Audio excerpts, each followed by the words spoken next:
तेरे गुण बहुते मैं एक न जानिया।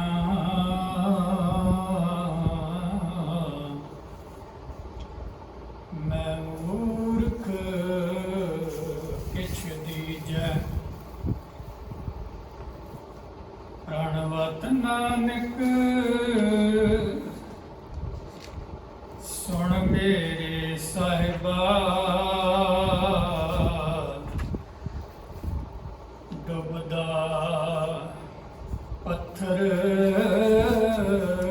लीजै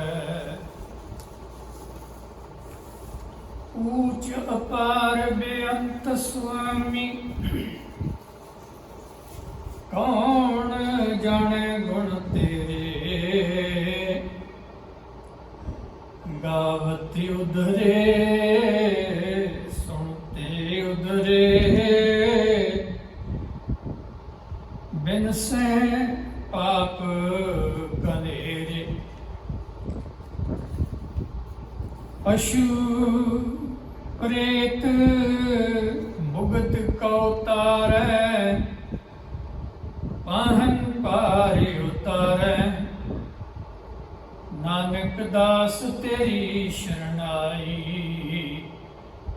सदा सदा बलहारै। धन वाहिगुरु जी चौदस चौथे थावें लह पावै। राजस तामस सत काल समावै। सस्यर कै घर सूर समावै। जोग जुगत की कीमत पावै। चौदस भवन पताल समाए। खंड ब्रह्मंड रहयाल बलाए। चौदस भवन पताल समाए। खंड ब्रह्मंड रहयाल बलाए।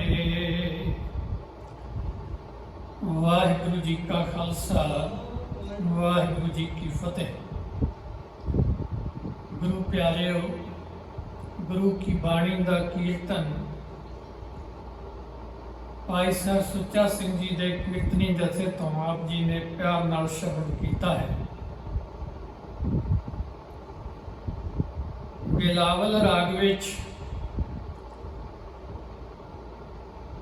गुरु नानक साहब जी की उचारण बाणी चित्ती विचों विचार प्रवाह चल रहा है। अज दे समय के दौरान 13वीं थित ते 14वीं थित दे दिनां नूं मुख रख के गुरु साहब जी ने सानू गुरमत का उपदेश बख्शे।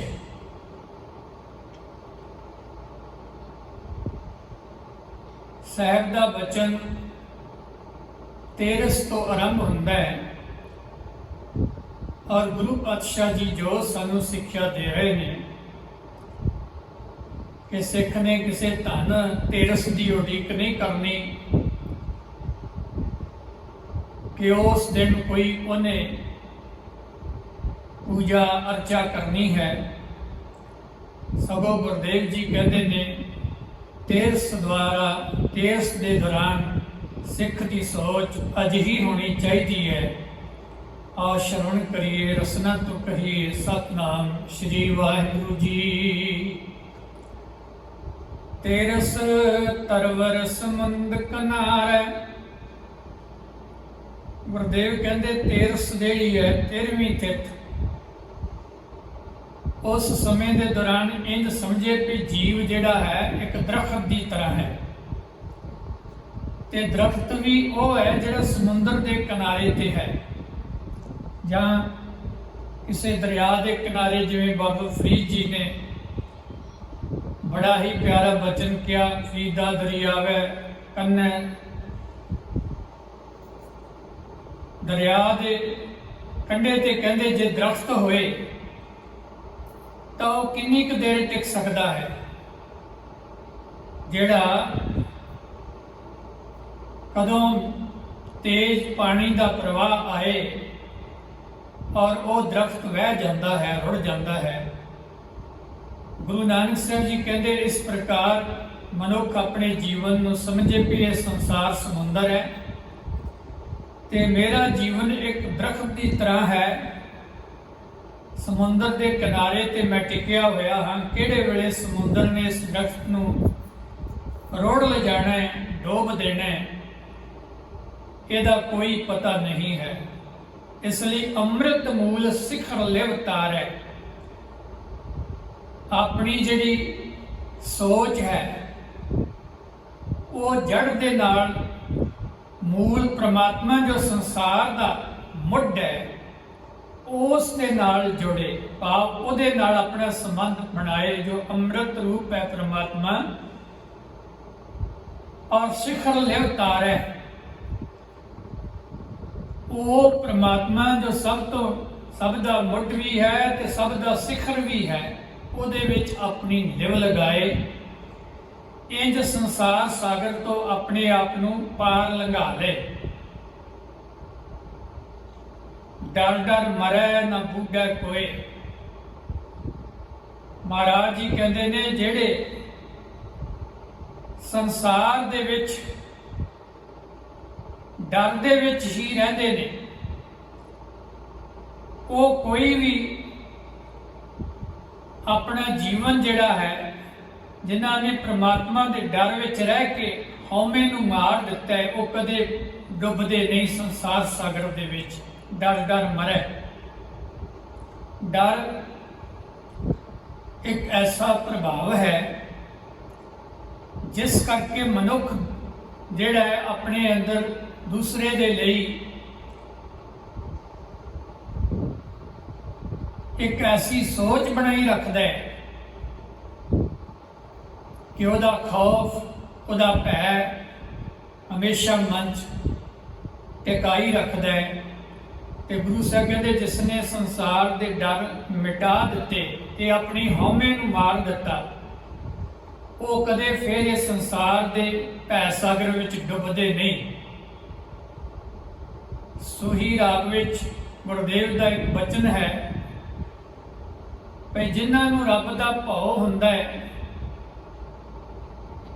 ਉਹਨਾਂ ਨੂੰ ਕੋਈ ਭਉ ਨਹੀਂ ਹੁੰਦਾ, ਪਰ ਜਿਹੜੇ ਸੰਸਾਰ ਦੇ ਭਉ ਵਿੱਚ ਘਿਰੇ ਰਹਿੰਦੇ ਨੇ, ਡਰ ਵਿੱਚ ਸਹਿਮੇ ਰਹਿੰਦੇ ਨੇ, ਉਹਨਾਂ ਨੂੰ ਬਹੁਤੇ ਭਉ ਸਤਾਉਂਦੇ ਰਹਿੰਦੇ ਨੇ।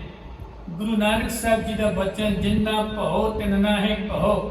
ਜਿਨ੍ਹਾਂ ਨੂੰ ਰੱਬ ਦਾ ਡਰ ਹੁੰਦਾ ਹੈ ਉਹਨਾਂ ਨੂੰ ਕਿਸੇ ਦਾ ਵੀ ਡਰ ਨਹੀਂ ਹੁੰਦਾ।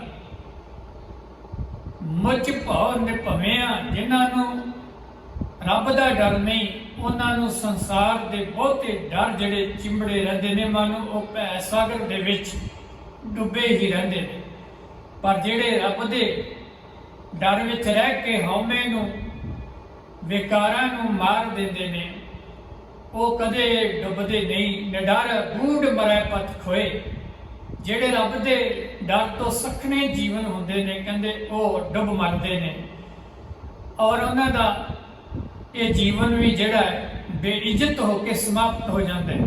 ਪੱਤ ਖੋਏ ਮਾਨੋ ਆਪਣੀ ਜਿਹੜੀ ਪੱਤ ਖਰਾਬ ਕਰਕੇ ਇਸ ਸੰਸਾਰ ਚੋਂ ਜਾਂਦੇ ਨੇ, ਔਰ ਸੰਸਾਰ ਦੇ ਸਾਗਰ ਦੇ ਵਿੱਚ ਹੀ ਉਹ ਹਮੇਸ਼ਾ ਭੈ ਵਿੱਚ ਗਲਤਾਨ ਰਹਿੰਦੇ ਨੇ, ਮਾਨੋ ਡੁੱਬੇ ਹੀ ਰਹਿੰਦੇ ਨੇ, ਉਹਨਾਂ ਦਾ ਭੈ ਮਿਟਦਾ ਨਹੀਂ। ਡਰ ਮਹਿ ਘਰ, ਘਰ ਮਹਿ ਡਰ ਜਾਣ।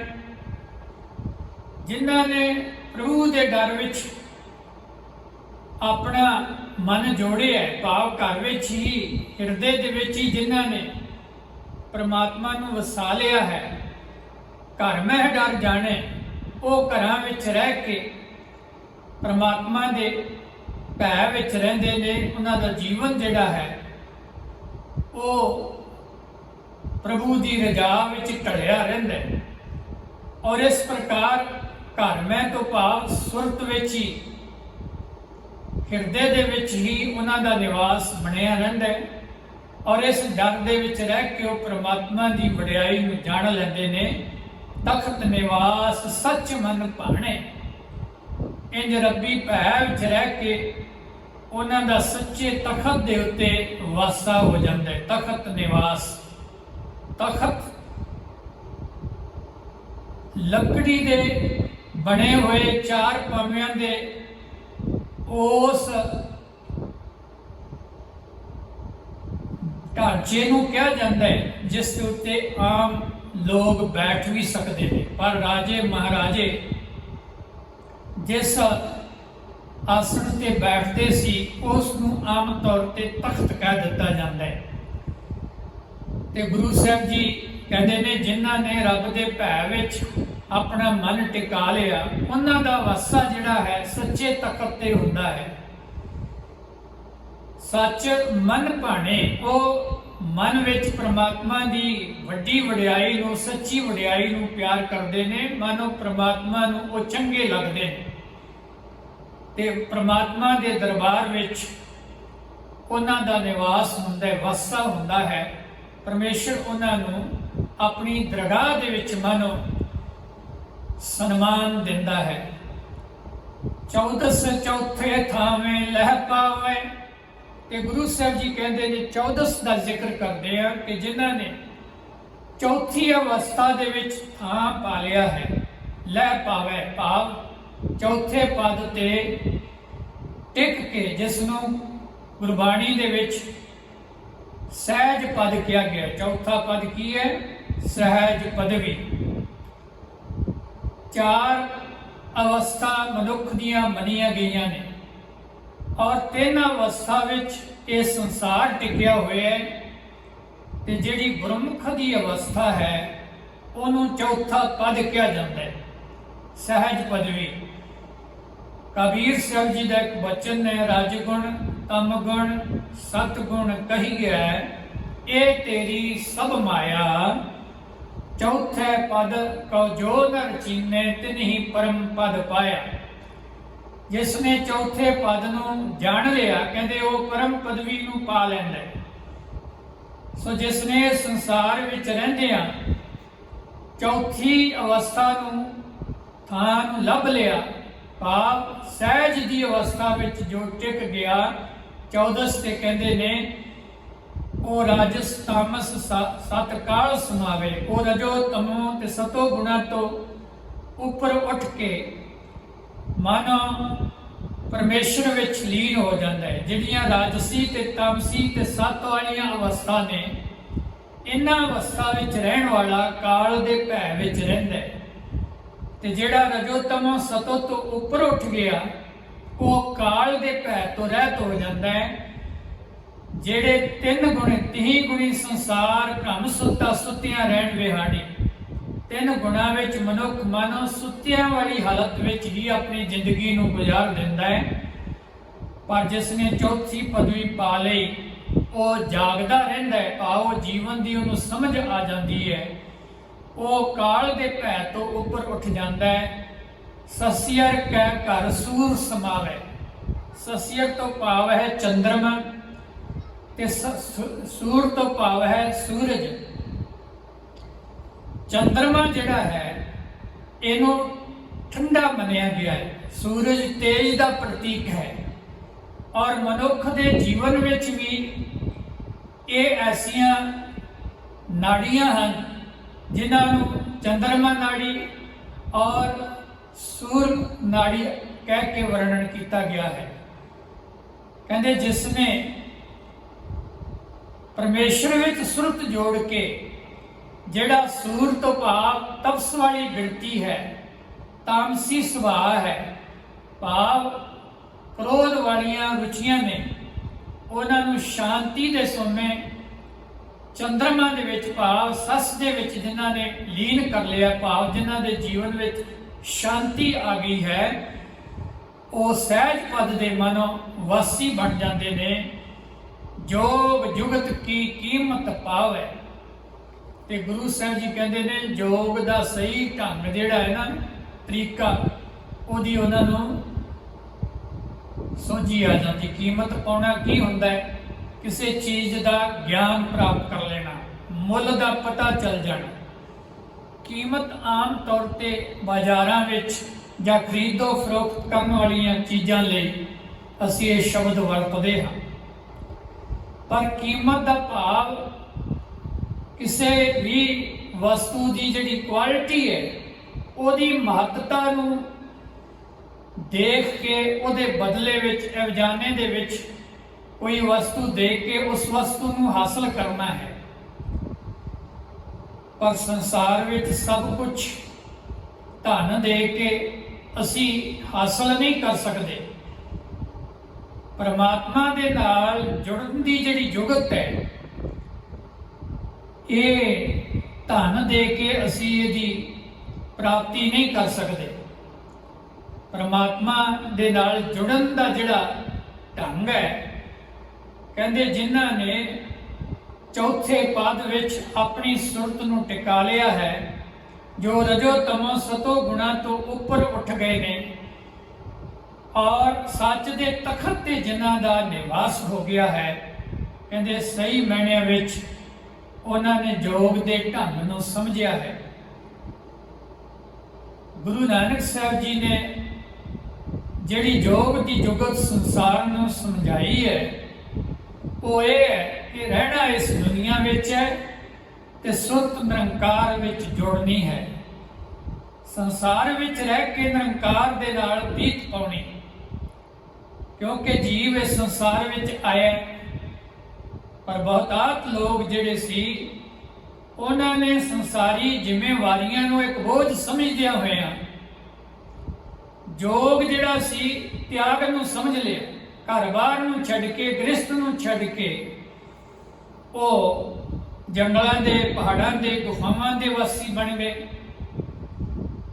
ਔਰ ਗੁਰੂ ਅਮਰਦਾਸ ਜੀ ਨੂੰ ਵਿਸ਼ੇਸ਼ ਤੌਰ ਤੇ ਐਸੇ ਲੋਕਾਂ ਬਾਰੇ ਇਹ ਕਹਿਣਾ ਪਿਆ ਸੀ, ਜੋਗ ਨਾ ਭਗਵੀ ਕੱਪੜੀ, ਜੋਗ ਨਾ ਮੈਲੇ ਵੇਸ। ਜੋ ਕੋਈ ਭਗਵੇ ਕੱਪੜੇ ਪਹਿਨਣ ਨਾਲ ਹੀ ਨਹੀਂ ਪ੍ਰਾਪਤ ਹੋ ਜਾਂਦਾ, ਜਾਂ ਸਰੀਰ ਦੇ ਉੱਤੇ ਸਵਾਹ ਮਲਣ ਨਾਲ, ਭਸਮ ਮਲਣ ਦੇ ਨਾਲ ਕੋਈ ਜੋਗੀ ਨਹੀਂ ਬਣ ਜਾਂਦਾ। ਜਿਵੇਂ ਜੋਗੀ ਲੋਕ ਉਹ ਮਸਾਣਾ ਵਿੱਚ ਰਹਿ ਕੇ, ਸਵਾਹ ਮਲ ਕੇ, ਨਗਰ ਖੇੜੇ ਤੋਂ ਦੂਰ ਰਹਿ ਕੇ ਉਹ ਆਪਣੇ ਆਪ ਨੂੰ ਯੋਗ ਵਿੱਚ ਜੁੜਿਆ ਹੋਇਆ ਸਮਝਦੇ ਨੇ। ਮਹਾਰਾਜ ਜੀ ਕਹਿੰਦੇ ਨੇ ਕਿ ਯੋਗ ਦੀ ਜੁਗਤ ਜਿਹੜੀ ਹੈ ਉਹ ਸੰਸਾਰ ਦੇ ਵਿੱਚ ਰਹਿ ਕੇ ਹੀ ਨਿਰੰਕਾਰ ਦੇ ਨਾਲ ਜੁੜਨਾ ਹੈ। ਅੰਜਨ ਮਾਹੇ ਨਿਰੰਜਨ ਰਹੀ ਹੈ, ਜੋਗ ਜੁਗਤ ਇਹ ਵਪਾਈ ਹੈ। ਅੰਜਨ ਮਾਇਆ ਨੂੰ ਕਿਹਾ ਗਿਆ ਹੈ, ਨਿਰੰਜਨ ਪ੍ਰਮਾਤਮਾ ਨੂੰ ਕਿਹਾ ਹੈ। ਤੇ ਮਾਇਆ ਕੀ ਹੈ? ਸੰਸਾਰ ਹੈ। ਸੰਸਾਰ ਵਿੱਚ ਰਹਿ ਕੇ ਨਿਰੰਕਾਰ ਨਾਲ ਜੁੜਨਾ, ਇੰਜ ਹੀ ਯੋਗ ਦੀ ਜੁੜਨ ਦੀ ਅਸੀਂ ਜੁਗਤ ਨੂੰ ਪਾ ਸਕਦੇ ਹਾਂ। ਬਾਬਾ ਜੁਗਤਾ ਜੀਓ ਜੁਗਹਿ ਜੁਗ ਜੋਗੀ, ਪਰਮ ਤੰਤ ਮੈਂ ਜੋਗਮ। ਅੰਮ੍ਰਿਤ ਨਾਮ ਨਿਰੰਜਨ ਪਾਈਏ, ਗਿਆਨ ਕਾਇਆ ਰਸ ਭੋਗਨ। ਪਰਮਾਤਮਾ ਦੇ ਨਾਮ ਨੂੰ ਇਸ ਕਾਇਆ ਦੇ ਵਿੱਚ ਹੀ ਰਹਿ ਕੇ ਮੰਨਣਾ ਔਰ ਇਸ ਪ੍ਰਕਾਰ ਉਸ ਪਰਮਾਤਮਾ ਨਾਲ ਜੁੜਨਾ, ਇਹ ਯੋਗ ਦਾ ਤਰੀਕਾ ਹੈ। ਇਸ ਲਈ ਗੁਰੂ ਨਾਨਕ ਸਾਹਿਬ ਨੇ ਯੋਗੀਆਂ ਨਾਲ, ਸਿੱਧਾਂ ਨਾਲ ਜਿਹੜੀਆਂ ਗੋਸ਼ਟਾਂ ਕੀਤੀਆਂ, ਉਹਨਾਂ ਨੂੰ ਇਹੀ ਉਪਦੇਸ਼ ਦਿੱਤਾ ਕਿ ਘਰ ਬੈਠਿਆਂ ਹੀ ਜਿਹੜਾ ਹੈ ਇਹ ਯੋਗ ਪਾਇਆ ਜਾ ਸਕਦਾ ਹੈ। ਜੋਗ ਨਾ ਭਗਵੀ ਕੱਪੜੀ, ਜੋਗ ਨਾ ਮੈਲੇ ਵੇਸ, ਨਾਨਕ ਘਰ ਬੈਠਿਆਂ ਜੋਗ ਪਾਈਏ। ਸਤਿਗੁਰ ਕਾ ਉਪਦੇਸ਼, ਗੁਰੂ ਦੀ ਸਿੱਖਿਆ ਵਿੱਚ ਚੱਲ ਕੇ। ਸੋ ਮਹਾਰਾਜ ਜੀ ਕਹਿੰਦੇ ਨੇ, ਜੋਗ ਜੁਗਤ ਕੀ ਕੀਮਤ ਪਾਵੇ, 14 ਭਵਨ ਪਤਾਲ ਸਮਾਏ। 14ਵੇਂ ਜਿਹੜਾ ਮੱਸਿਆ ਜਾਂ ਪੂਰਨਮਾਸ਼ੀ ਤੋਂ ਬਾਅਦ 14ਵਾਂ ਜਿਹੜਾ ਦਿਨ, ਉਹਨੂੰ 14 ਕਿਹਾ ਜਾਂਦਾ ਹੈ। ਤੇ ਗੁਰੂ ਸਾਹਿਬ ਇਹ ਜਿਹੜੇ 7 ਪਤਾਲ ਤੇ 7 ਆਕਾਸ਼, ਇਹਨੂੰ ਵੀ 14 ਭਵਨ ਕਿਹਾ ਗਿਆ ਹੈ, ਤਬਕ ਕਿਹਾ ਗਿਆ ਹੈ। ਇਸਲਾਮ ਦੇ ਵਿੱਚ ਇਹ ਜਿਹੜਾ ਸੰਸਾਰ ਹੈ, ਇਹ ਜਿੰਨਾ ਬ੍ਰਹਿਮੰਡ ਹੈ ਇਹ 14 ਤਬਕ ਹੀ ਮੰਨਿਆ ਗਿਆ ਸੀ। ਪੁਰਾਣੀਆਂ ਜਿਹੜੀਆਂ ਸੋਚਾਂ ਸੀ ਉਹ ਕਹਿੰਦੇ ਸੀ 7 ਪਤਾਲ ਹੈ ਤੇ 7 ਆਕਾਸ਼ ਹੈ। ਤੇ ਗੁਰਬਾਣੀ ਵਿੱਚ ਕਈ ਥਾਵਾਂ ਤੇ ਉਹਨਾਂ ਦੇ ਇਸ ਖਿਆਲ ਦਾ ਗੁਰਦੇਵ ਨੇ ਜੋ ਚੱਲ ਰਹੇ ਲੋਕਾਂ ਵਿੱਚ ਇੱਕ ਸੋਚ ਸੀ ਉਹਨੂੰ ਉਂਝ ਹੀ ਵਰਣਨ ਕੀਤਾ ਹੈ। ਪਰ ਜਿੱਥੇ ਮਹਾਰਾਜ ਨੇ ਇਸ ਬ੍ਰਹਿਮੰਡ ਦੀ ਕਰਤੇ ਦੀ ਕੁਦਰਤ ਦੀ ਗੱਲ ਕੀਤੀ ਤੇ ਉੱਥੇ ਇਹ ਗੱਲ ਕਹਿ ਦਿੱਤੀ ਕਿ ਉਸ ਅਕਾਲ ਪੁਰਖ ਦੀ ਰਚੀ ਹੋਈ ਇਸ ਰਚਨਾ ਦਾ ਕੋਈ ਅੰਤ ਨਹੀਂ ਹੈ। ਪਾਤਾਲਾਂ ਪਾਤਾਲ ਲਖ ਆਗਾਸ਼ਾਂ ਆਗਾਸ ਕੋੜ ਕੋੜ ਕਪਾਲ ਥਕੇ ਵੇਦ ਕਹਿ ਨਿਕਵਾਤ। ਸੋ ਮਹਾਰਾਜ ਦਾ ਇਹ ਜਿਹੜਾ 14 ਭਵਨ ਤੋਂ ਭਾਵ ਹੈ ਸਾਰੇ ਹੀ ਭਵਨਾਂ ਵਿੱਚ ਤਬਕਾਂ ਵਿੱਚ ਤੇ ਸਾਰੇ ਹੀ ਪਤਾਲਾਂ ਦੇ ਵਿੱਚ ਜੋ ਪ੍ਰਮਾਤਮਾ ਸਮਾਇਆ ਹੋਇਆ ਹੈ। 14 ਭਵਨ ਪਤਾਲ ਸਮਾਏ, ਜਿਹੜਾ ਪ੍ਰਮਾਤਮਾ ਸਾਰੇ ਥਾਵਾਂ ਤੇ ਸਾਰੇ ਭਵਨਾਂ ਦੇ ਵਿੱਚ ਤੇ ਸਾਰੇ ਪਤਾਲਾਂ ਤੋਂ ਭਾਵ ਧਰਤੀ ਦੇ ਹੇਠਲੀਆਂ ਥਾਵਾਂ ਤੇ ਬ੍ਰਹਿਮੰਡਾਂ ਆਕਾਸ਼ਾਂ ਦੇ ਵਿੱਚ ਹਰ ਥਾਂ ਤੇ ਹੀ ਜੋ ਸਮਾਇਆ ਹੋਇਆ ਹੈ। ਖੰਡ ਬ੍ਰਹਿਮੰਡ ਰਹਿਆ ਲਿਵ ਲਾਏ, ਜਿੰਨੇ ਖੰਡ ਨੇ ਧਰਤੀਆਂ ਦੇ ਟੁਕੜੇ ਨੇ ਭਾਵ ਜਿਵੇਂ ਇਹ ਧਰਤੀ ਜਿਹੜੀ ਹੈ ਇਹਨੂੰ 9 ਖੰਡ ਕਿਹਾ ਗਿਆ ਹੈ। ਔਰ ਬ੍ਰਹਿਮੰਡ ਜਿਹੜਾ ਹੈ ਧਰਤੀ ਦੇ ਉੱਪਰ ਜੋ ਕੁਛ ਵੀ ਹੈ ਤਾਰਾ ਮੰਡਲ ਚੰਦਰਮਾ ਆਦਿ ਸੂਰਜ ਇਸ ਧਰਤੀ ਦਾ ਸਾਰਾ ਪੁਲਾੜ ਹੈ। ਤੇ ਗੁਰੂ ਸਾਹਿਬ ਜੀ ਕਹਿੰਦੇ ਨੇ ਜਿਸ ਨੇ ਜੋਗ ਦੀ ਜੁਗਤ ਨੂੰ ਸਮਝ ਲਿਆ ਨਾ ਉਹ ਹਰ ਥਾਂ ਤੇ ਹਰ ਭਵਨ ਦੇ ਵਿੱਚ ਪ੍ਰਮਾਤਮਾ ਨੂੰ ਵਿਆਪਕ ਦੇਖ ਲੈਂਦਾ ਹੈ ਕਿ ਉਹ ਵਾਹਿਗੁਰੂ ਪਰਮੇਸ਼ਰ ਜਿਹੜਾ ਹੈ ਉਹ ਖੰਡਾਂ ਬ੍ਰਹਿਮੰਡਾਂ ਦੇ ਵਿੱਚ ਆਪ ਟਿਕਿਆ ਹੋਇਆ ਹੈ। ਉਹਦੇ ਵਿੱਚ ਜਿਸ ਨੇ ਲਿਵ ਲਗਾ ਲਈ ਹੈ ਉਸੇ ਨੇ ਹੀ ਯੋਗ ਦੇ ਸਹੀ ਢੰਗ ਨੂੰ ਸਮਝਿਆ ਹੈ, ਤਰੀਕੇ ਨੂੰ ਸਮਝਿਆ ਹੈ। 14 ਦੇ ਰਾਹੀਂ ਧੰਨ ਗੁਰੂ ਨਾਨਕ ਦੇਵ ਮਹਾਰਾਜ ਪਾਤਸ਼ਾਹ ਜੀ ਨੇ ਇਹ ਸਾਨੂੰ ਸੋਚ ਦਿੱਤੀ ਹੈ ਕਿ 14 ਦੇ ਦੌਰਾਨ ਜਿਵੇਂ ਮੱਸਿਆ ਤੋਂ ਪਹਿਲਾ ਦਿਨ ਜਾਂ ਪੂਰਨਮਾਸ਼ੀ ਤੋਂ ਪਹਿਲਾ ਦਿਨ ਇਹਨੂੰ ਹਿੰਦੂ ਮੈਥੋਲੋਜੀ ਦੇ ਵਿੱਚ ਬੜਾ ਵਿਸ਼ੇਸ਼ ਤੌਰ ਤੇ ਮਨਾਇਆ ਜਾਂਦਾ ਹੈ। ਗੁਰੂ ਸਾਹਿਬ ਕਹਿੰਦੇ ਜਿਹੜਾ ਅਸਲ ਜੋਗੀ ਹੈ ਰੱਬ ਨਾਲ ਜੁੜਿਆ ਹੋਇਆ ਪੁਰਖ ਹੈ ਉਹ 14 ਹੀ ਭਵਨ 4 ਕੁੰਡ ਦਇਆਦਿਸ ਥਾਵਾਂ ਦੇ ਉੱਤੇ ਕੋਟ ਬ੍ਰਹਿਮੰਡ ਦੇ ਵਿੱਚ ਉਸ ਪ੍ਰਮਾਤਮਾ ਨੂੰ ਦੇਖ ਲੈਂਦਾ ਹੈ। ਉਹਨੂੰ ਸਮਝ ਆ ਜਾਂਦੀ ਹੈ ਕਿ ਕੋਟ ਬ੍ਰਹਿਮੰਡ ਕੋ ਠਾਕੁਰ ਸੁਆਮੀ ਸਰਬ ਜੀਆਂ ਕਾ ਦਾਤਾ ਰੇ ਪ੍ਰਤਪਾਲੈ ਨਿਤ ਸਾਰ ਸੰਭਾਲੈ ਇੱਕ ਗੁਣ ਨਹੀਂ ਮੂਰਖ ਜਾਤਾ ਰੇ। ਉਹ ਪ੍ਰਮਾਤਮਾ ਹੀ ਸਰਵ ਵਿਆਪਕ ਹੈ, ਸਭ ਥਾਵਾਂ ਤੇ ਸਮਾਇਆ ਹੋਇਆ ਹੈ। ਗੁਰੂ ਨਾਨਕ ਸਾਹਿਬ ਜੀ ਨੇ ਇਹਨਾਂ ਖਿੱਤਾਂ ਦੇ ਰਾਹੀਂ ਸਾਨੂੰ ਇਹੀ ਉਪਦੇਸ਼ ਦਿੱਤਾ ਹੈ ਕਿ ਇਹ ਦਿਨ ਹਰ ਦਿਨ ਜਿਹੜਾ ਹੈ ਉਸ ਰੱਬੀ ਯਾਦ ਵਿੱਚ ਜੁੜਿਆ ਹੀ ਸਾਡਾ ਸਫਲ ਹੋ ਸਕਦਾ ਹੈ, ਸੁਖੀ ਹੋ ਸਕਦਾ ਹੈ। ਗੁਰਦੇਵ ਕਿਰਪਾ ਦ੍ਰਿਸ਼ਟੀ ਕਰ ਸਾਹਿਬ ਦੇ ਇਹ ਬਚਨ ਸਾਡੇ ਜੀਵਨ ਦਾ ਆਧਾਰ ਬਣ ਜਾਣ। ਇਨੀ ਹਾਜ਼ਰੀ ਪ੍ਰਵਾਨ ਕਰਨੀ ਜੀ ਭੁੱਲ ਚੁੱਕੀ।